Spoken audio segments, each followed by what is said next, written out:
कहानी की शुरुआत होती है जब दुनिया एक तरह से खत्म होने को है। फ्यूचर का ये वो वक्त था जब अर्थ पर रहना नामुमकिन हो गया था। मौसम के हालात बहुत खराब हो चुके थे और कहा जाता है कि आसमान में एक दूसरा जलता हुआ सितारा आ गया था जिसने पूरी जमीन को जला कर रख दिया था। इंसानों के लीडर्स, जिन्हें द बिल्डर्स कहा जाता है, उन्हें एहसास हो गया था कि जल्द ही इंसानियत खत्म हो जाएगी। इंसानी नस्ल को बचाने के लिए उन्होंने एक आखिरी प्लान बनाया। दुनिया के बड़े बड़े आर्किटेक्ट्स, साइंटिस्ट और इंजीनियर्स एक खुफिया जगह पर मिले। उन्होंने फैसला किया कि जमीन के नीचे एक बहुत बड़ा सा शहर बनाएंगे, एक अंडरग्राउंड सिटी जहां पर लोग अगले 200 सालों तक सेफ रह सकेंगे।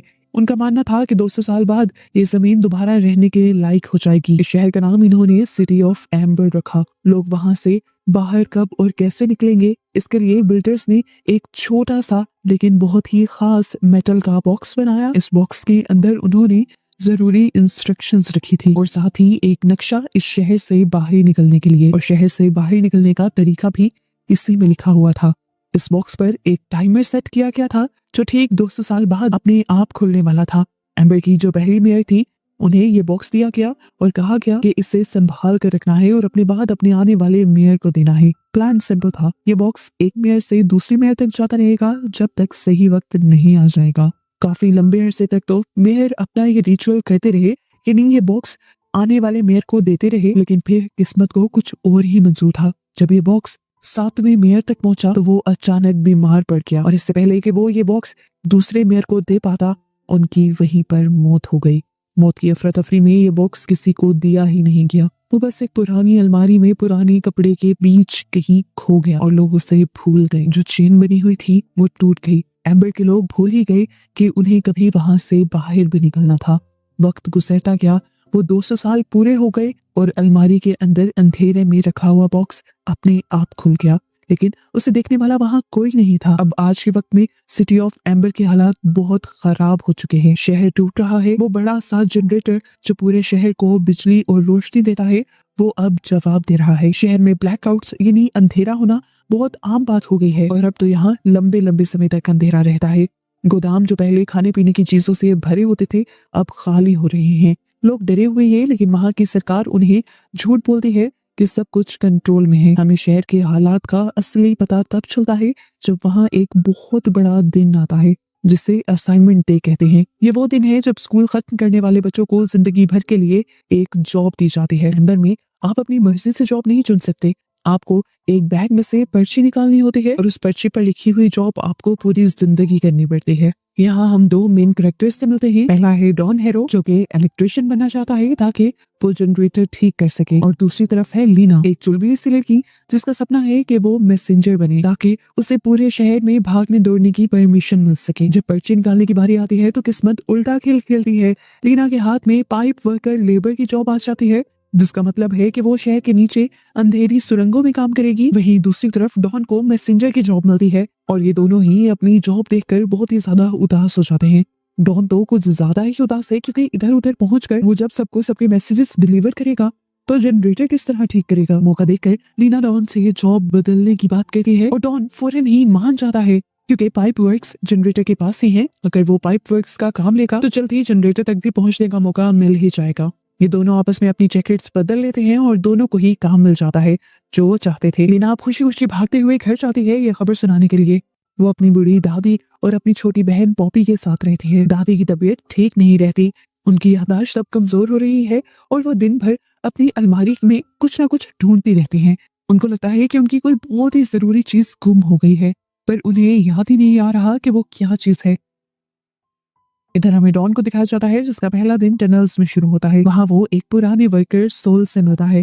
डॉन बहुत सवाल पूछता है कि जनरेटर और वाटर व्हील कैसे काम करते हैं, लेकिन उसे ये जानकर शौक लगता है कि अब यहाँ पर किसी भी मैकेनिक के अंदर कोई भी समझबूझ नहीं बची है।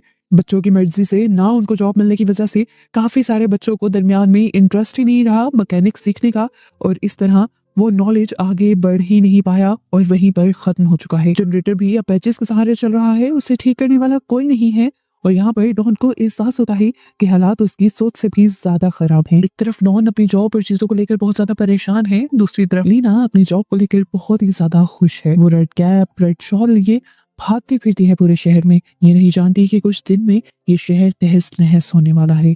एक दिन ऐसे ही मैसेज देते हुए वो देखती है कि एक आदमी शहर के अननोन रीजन से वापस आया है। वो चिल्ला रहा था, उसने सबको बताया कि उसने अंधेरे में एक बहुत बड़ा जानवर देखा है, एक मॉन्स्टर देखा है। वो सबको वार्न कर रहा था कि वो मॉन्स्टर सबको मार देगा। उसने मुझ पर भी जानलेवा हमला किया, लेकिन गार्ड्स यहाँ पर उसे पकड़ लेते हैं और उसे पागल समझते हैं। उन्होंने इस आदमी को इसलिए भी पकड़ा था क्योंकि वो शहर के अननोन रीजन में गया था जहाँ पर जाना मना था। गार्ड्स उसे घसीटते हुए यहाँ से ले जाते हैं और पीछे उसके पास से कोई चीज गिर जाती है। ये एक बड़ा सा सीन था जो सच में एक बहुत बड़े कीड़े का लग रहा था। लीना उसे उठा लेती है और छुपा लेती है और यहाँ पर उसे एहसास होता है कि शहर के अननोन रीजन के अंधेरे में कुछ ऐसा राज छुपा है जिसके बारे में कोई बात नहीं कर रहा। कहानी में एक नया मोड़ तब आता है जब लीना अपने घर होती है। उसकी दादी फिर अलमारी में कुछ ढूंढ रही होती है और तभी उन्हें वो पुराना मेटल का बॉक्स मिल जाता है, वही बॉक्स जो बिल्डर्स ने छोड़ा था। छोटी पॉपी उससे पहले ही खोल लेती है और उसके अंदर के कागज चबाने लगती है और लीना मुश्किल से उन टुकड़ों को बचाकर जोड़ लेती है। उन कागजों पर अजीब सी लिखावट थी जो एम्बर में नहीं होती थी। लीना समझ जाती है कि ये वही जरूरी चीज थी जो दादी ढूंढ रही थी।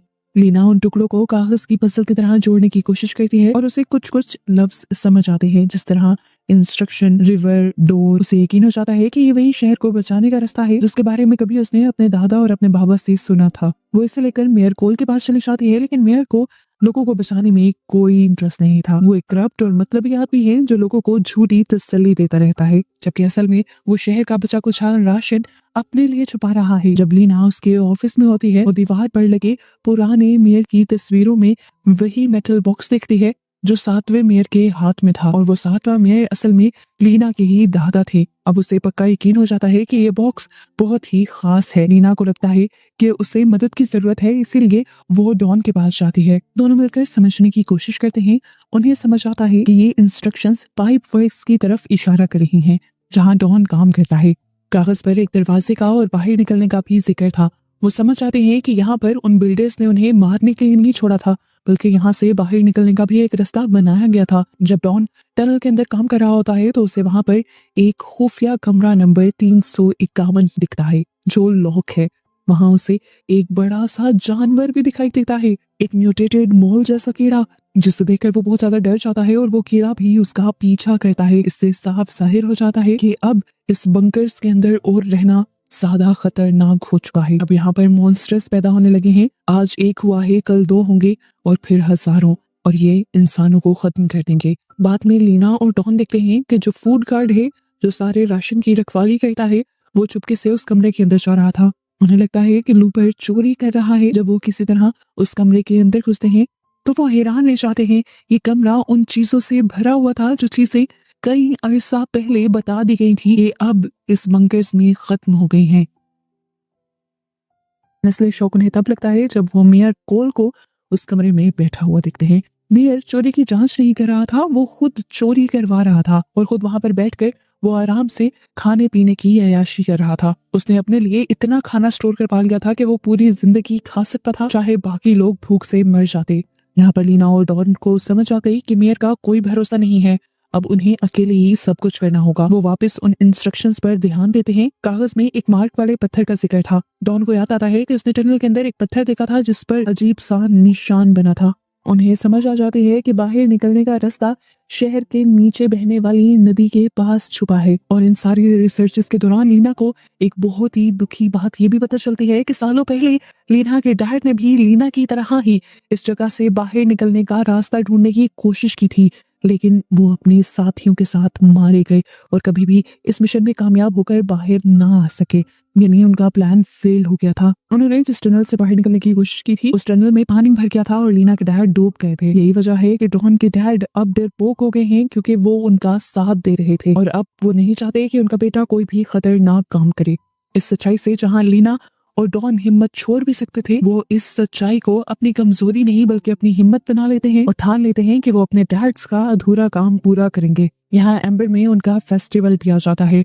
इस फेस्टिवल में शहर के सभी लोग इकट्ठा होकर शहर के लिए गाने गाते थे और ठीक इसी मौके पर लीना और डॉन ने प्लान बनाया कि वो सबके सामने मेयर की असलियत खोल देंगे। लेकिन मेयर उनसे एक कदम आगे निकला। उसने पहले ही ऐलान कर दिया कि लीना और डॉन मुजरिम हैं और झूठी अफवाहें फैला रहे हैं। यानी उन्हें मुजरिम बना के जाता है और गार्ड्स उन्हें पकड़ने के लिए उनके पीछे लग जाते हैं। लीना पकड़ी जाती है और उसे मेयर के ऑफिस लाया जाता है। मेयर अपनी चोरी किए सामान के बीच आराम से बैठा हुआ उसे धमकाता है और इस टाइम लीना को लगता है कि सब कुछ खत्म हो जाएगा। लेकिन तभी यहाँ पर अचानक से लाइट चली जाती है और पूरा शहर अंधेरे में डूब जाता है। इस अंधेरे का फायदा उठाते हुए लीना वहां से भाग निकलती है। वो अपनी छोटी बहन पॉपी को उठाती है और डॉन से मिलती है। उन्हें पता है कि अब उन्हें शहर छोड़ना पड़ेगा।